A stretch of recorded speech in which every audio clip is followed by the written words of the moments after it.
Now, slavery presents a major complication for our story because it serves as one of the starkest, most tragic examples of the vicious cycle of extraction, and it also produced some of the wealthiest nations of its own time.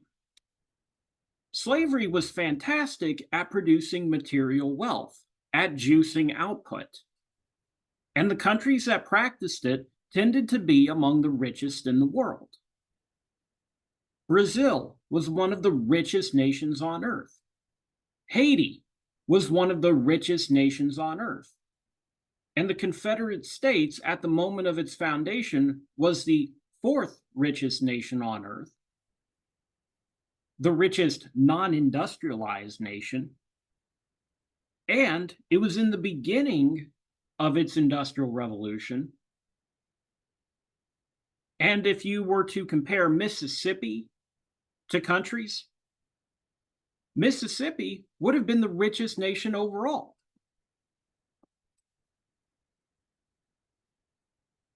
Slavery got results in terms of output. But something that I want you to understand is that that doesn't mean that it was economically efficient. And this is a common trap that people fall into. Even some economists who ought to know better will fall into this. You cannot defend slavery on any kind of moral grounds. The moral indefensibility of it is self-evident.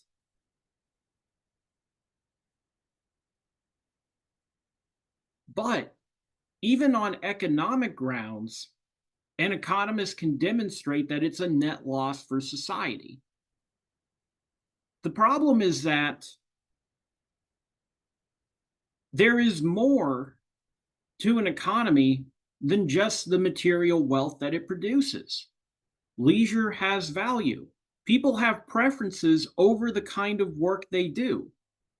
These are things, I don't remember if I used this word with you back when I introduced this concept in Unit 1, but these are things that we call non-pecuniary. They're things that are not traded, they're not made, they're not a service that somebody performs for someone else. Yet they still have subjective value to ourselves, and that value is just as real as any pecuniary thing, like a payment or a good that you can buy off of a shelf. And from an economic standpoint, the main problem with slavery is that it completely dismisses all of the non-pecuniary values that a person has. In a way, it kind of does to a person's time what a subsidy does to physical resources. If you remember, the subsidy moves resources from a high value use to a low value use by compensating the consumer and producer in order to incentivize them to do it.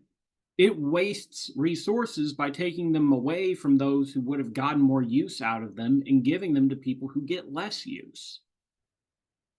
And slavery does a similar thing, except instead of doing it by paying for it with a third person's money, it does it by just forcing one party to give up whatever it is they have. It's destructive. It's destructive because it doesn't reflect the fact that that person is not willing to work that job under those conditions at that wage. And this is going to be true of any kind of forced labor. If you have to force someone to do it, if you can't get them to do it through voluntary exchange, it's not efficient.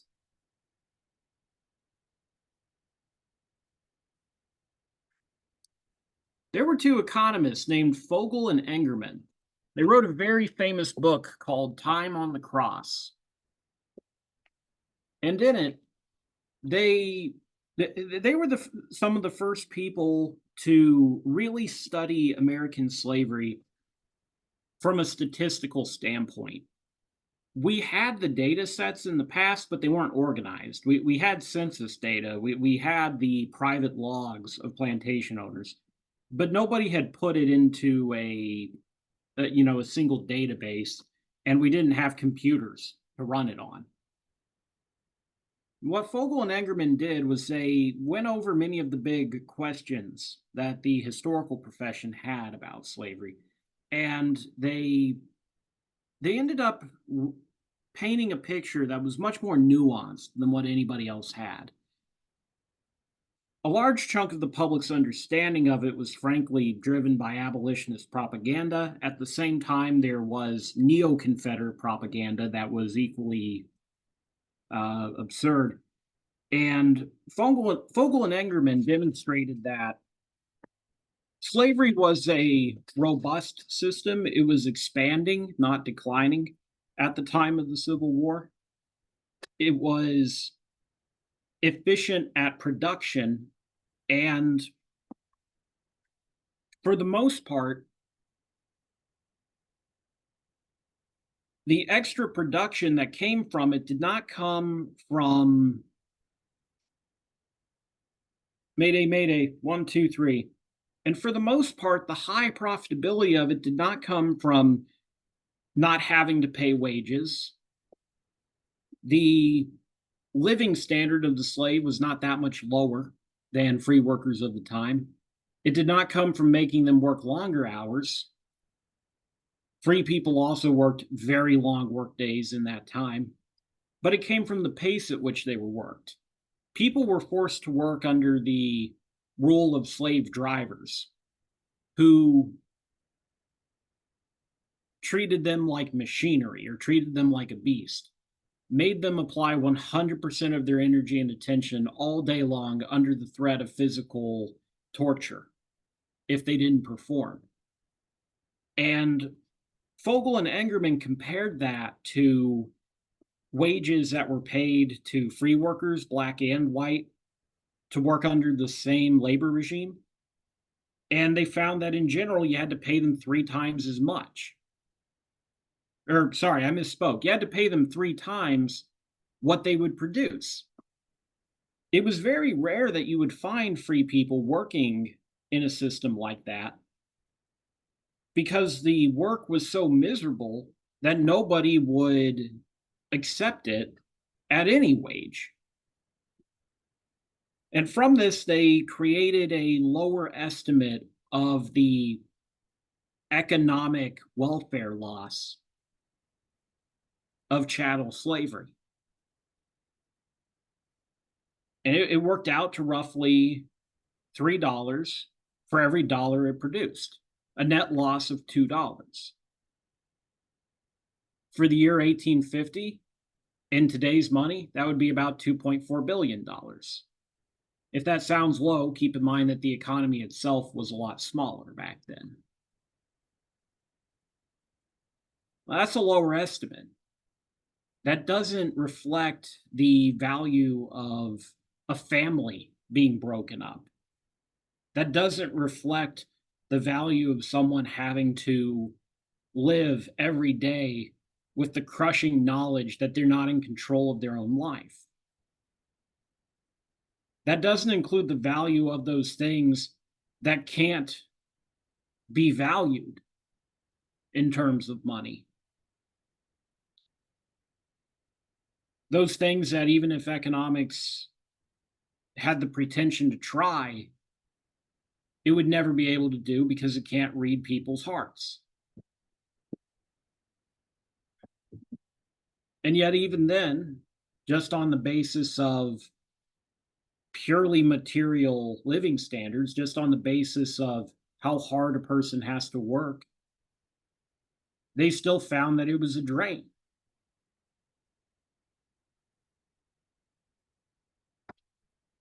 Slavery was able to produce massive amounts of material wealth, but it sucked wealth out of society in the sense of a more holistic measure of well-being. It immiserated society. The net misery level went up anywhere it spread.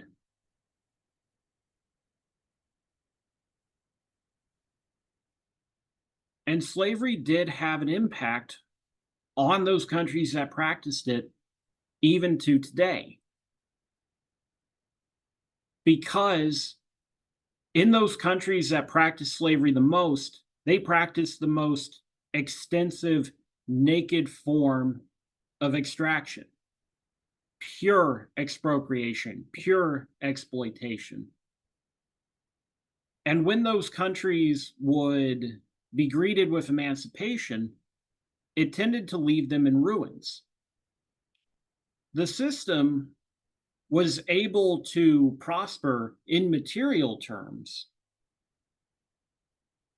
but when its foundations were pulled out from under it, what resulted wasn't a flourishing of freedom, it was the reinstatement of the old system under even worse conditions. And there are two particular countries that illustrate this point: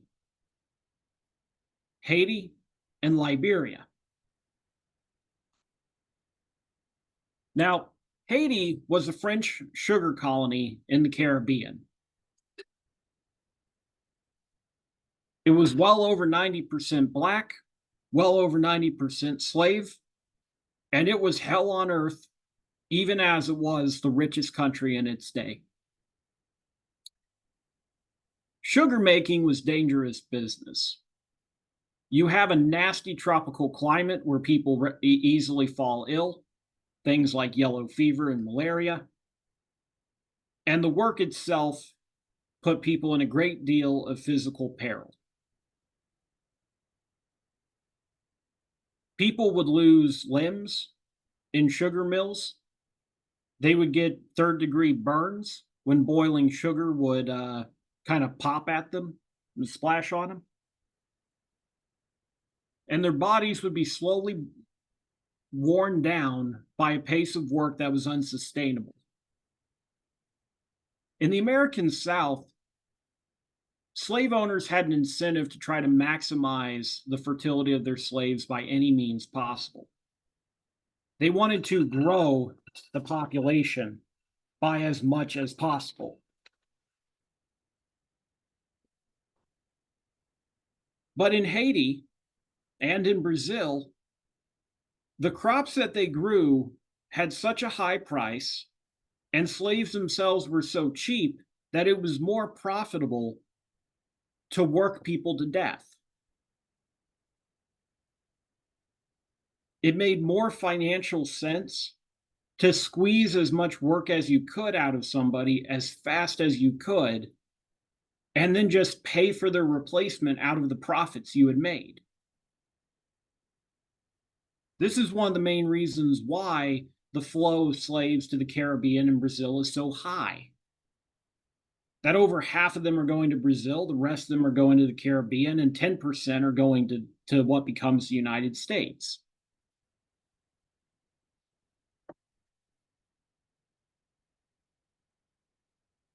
The French government in Haiti was also extremely cruel and repressive, torturing people to death over not just whipping, but torturing with the ripping off of flesh, the crucifixion of slaves, throwing them to dogs to be torn apart, was a common part of law enforcement there. It was a regime of terror meant to keep people in chains.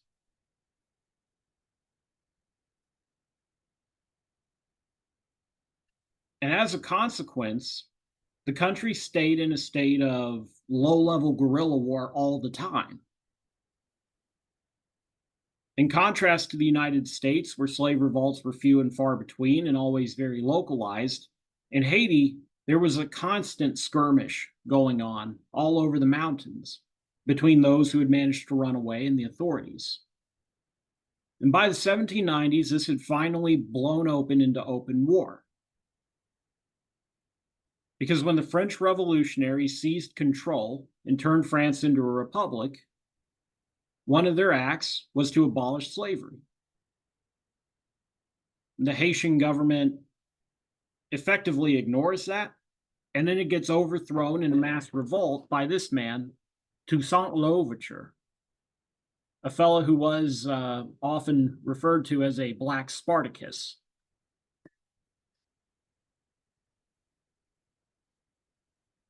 Now, Louverture has a problem.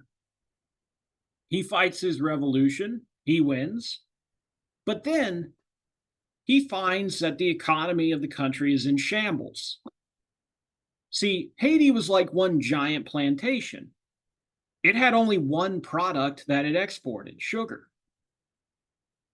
It doesn't have little pioneer farms scattered around. It doesn't have factories. Sugar is the only thing they do. And now people have left the sugar plantations. The economy is crumbling. People are on the verge of starvation. And he has a government that he has to finance. And so Louverture decides, well, I guess we'll just have to pass a law that says that people have to go back to the plantation they used to live on, and they have to grow sugar.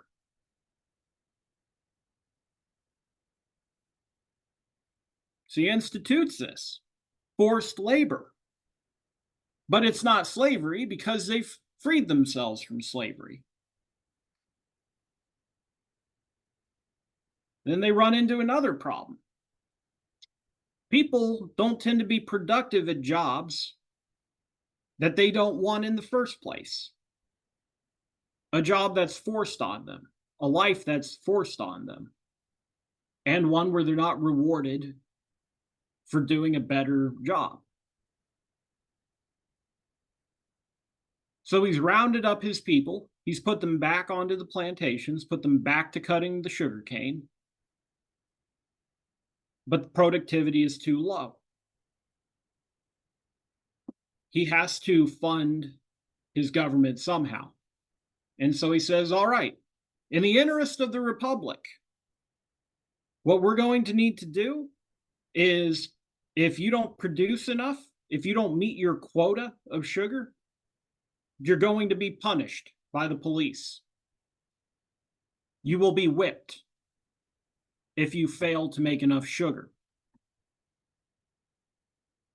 But it's not slavery because they've abolished slavery. And then some time on, they're starting to face another problem.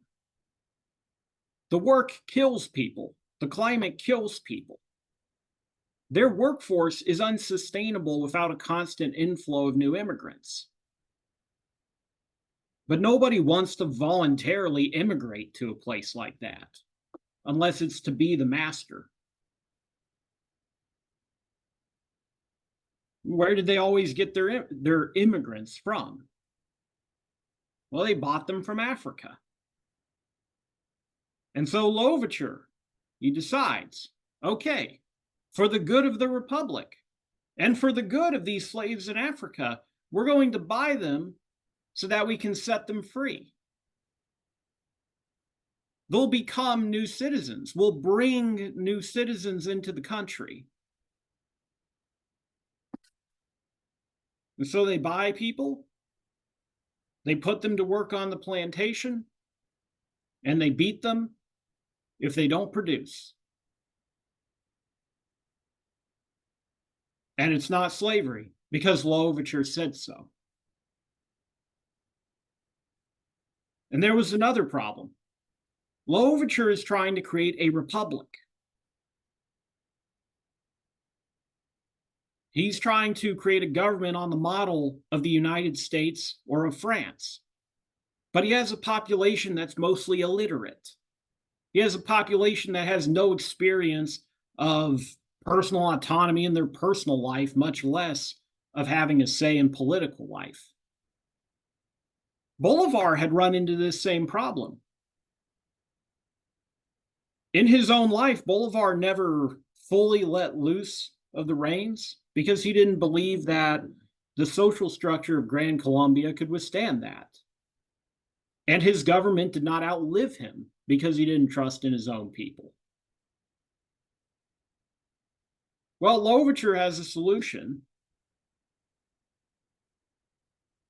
He's the great architect of the revolution. He's the great architect of their republic. He's the man that created it. And if the republic cannot survive without him, then he'll have to maintain control. And so he's going to give himself a title, President for Life.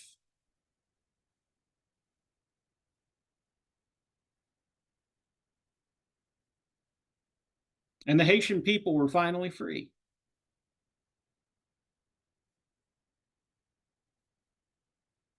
They weren't slaves anymore. They were citizens. They had no master. They had a dictator.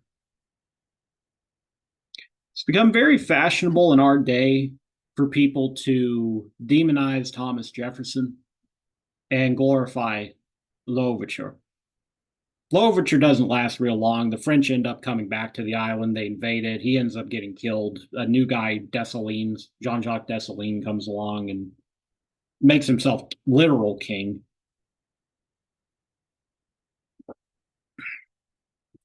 But as I was saying, in our day, it's common for people to demonize Jefferson and to glorify Louverture.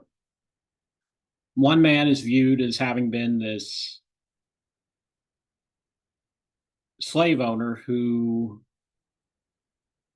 essentially created an empire of slavery out across the South, out across the Southwest. The other is the liberator. Jefferson is my favorite of the founding fathers. I think I've mentioned that before. I think his vision for what society should be was the closest to correct anybody's ever gotten. Man lives off of his own work. People will own their own farms, will own their own businesses. You're not a slave to the government. You're not a slave to an employer. And Jefferson did not want slavery to expand. He passes the Northwest Ordinance that bans it from what ends up becoming the Great Lakes states. The core of the Union in the Civil War is free states because of Jefferson. Jefferson pushes to get the Atlantic slave trade banned. Jefferson tries to get a denunciation of slavery put into the Declaration of Independence. He's a hypocrite. He's a selfish, greedy hypocrite because he never walked the walk. And he even kept a mistress in chains because he couldn't bear to leave her go, to let her go.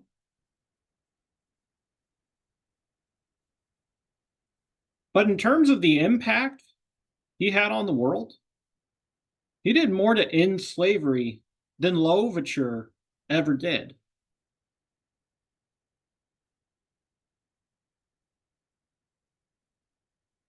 Jefferson was a hypocrite.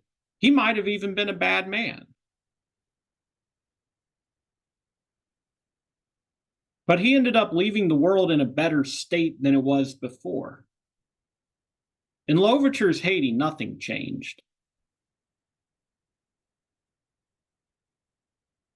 All that had changed was the outward form of the country. And to this day, the country is a ruin. Anytime you look at statistics on standards of living, you could be talking GDP, literacy, child mortality, life expectancy, doesn't matter what it is, you will always notice that there is this dark spot on the Americas. A place that is totally at odds with everything around it. It's at Africa levels of poverty. And keep in mind, Africa has quite a bit of variety. Haiti is on the lower end of Africa levels of poverty. Haiti was wrecked absolutely wrecked.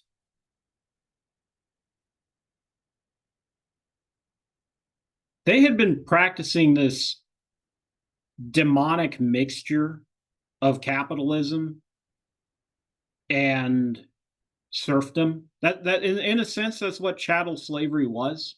It was capitalistic in that all of the restrictions on the market were lifted, and yet it was like serfdom in that labor itself was still forced.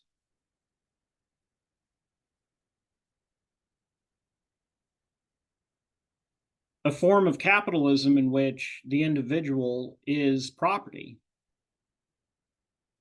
And yet, at the same time, that contradicts the basic premise of capitalism that exchange is between individuals. It's capitalism with the heart torn out of it and turned into something ugly, malignant, and evil.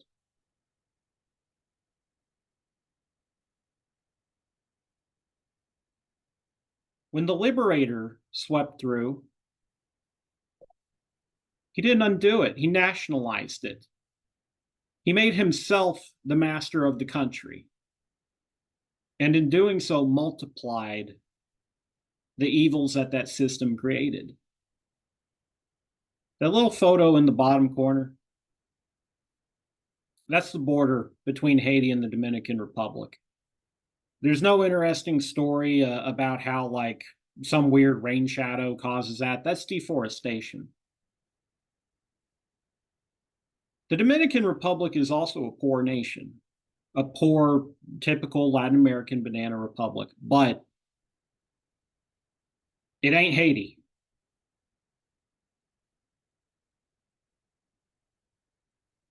It ain't Haiti.